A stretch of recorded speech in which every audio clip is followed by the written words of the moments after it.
Welcome back everyone to the Hello World Guide. This is another episode of the C programming series, and in this video we are going to learn about structure or structs. So C basically provides us with a bunch of types with which we can do something. Now let us consider a simple situation in which we are creating, let's say, a simple kind of game or something, and in the game we might want to have multiple players. Now each player is going to have a few attributes, and by the way, you can create variables outside of functions as global variables which will be accessible to all functions in that file. So let's go ahead and create, for example, an integer called x, and this might represent the player's x location, and we might have another for y representing the player's y position, and then we might have stuff like player score and so on. And you can add comments, of course, using this. So this code is not compiled by the compiler. We can just put anything we want here. So we will have more attributes for the player. Now the problem is that this is not the most nice approach, because if we want to have multiple players, we will have to create that many attributes for multiple players. For example, if we have an array of players, we will have to create 5 or 6 arrays depending on the attributes of the players, and do that, which will not be very convenient. So we might have to create an array called player x positions, then player y positions, then player scores, and a bunch of other stuff which will of course be not very maintainable.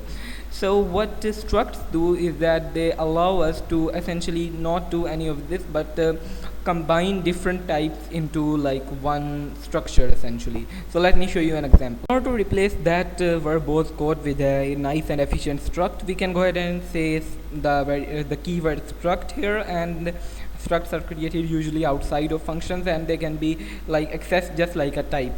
So first of all, let's create the struct. I'm going to call this one player. You say struct followed by the struct name. Then we need to put like curly braces here, and we need to put a semicolon at the end of the structure. And a structure must contain at least one value. To be a value structure, it's currently giving us an error, but I can go ahead and say int x and y. For example, the y position, I can create another integer called score, and I can add many stuff here as I like. And we can create a player by saying struct player, and you need to prefix it with struct, and then we can say a name, and I can just call it player as well. But this is not such a nice way to do things. The reason is that we have created like this, but most people won't like to have to say struct every time we want to create a player. What we can do is we can use a type def. A type def in C essentially allows us to say that this word, this type is the same as that type. So first of all, we say type def, then we say the original type that is actually present, followed by the new type that we want. And this code now means that number is essentially the same as integer. And if I go ahead and say number x is equal to 3, it will work because number is basically replaced by integer. Now what we can do is we can use type def for this as well. So we can before the defining the structure, we can just say type def, and we can say struct player, and then we can put that actual name that we want here. And it's most common for like type defs to have underscore t after them for type, and this is like a convention. So this is how you normally would see C code.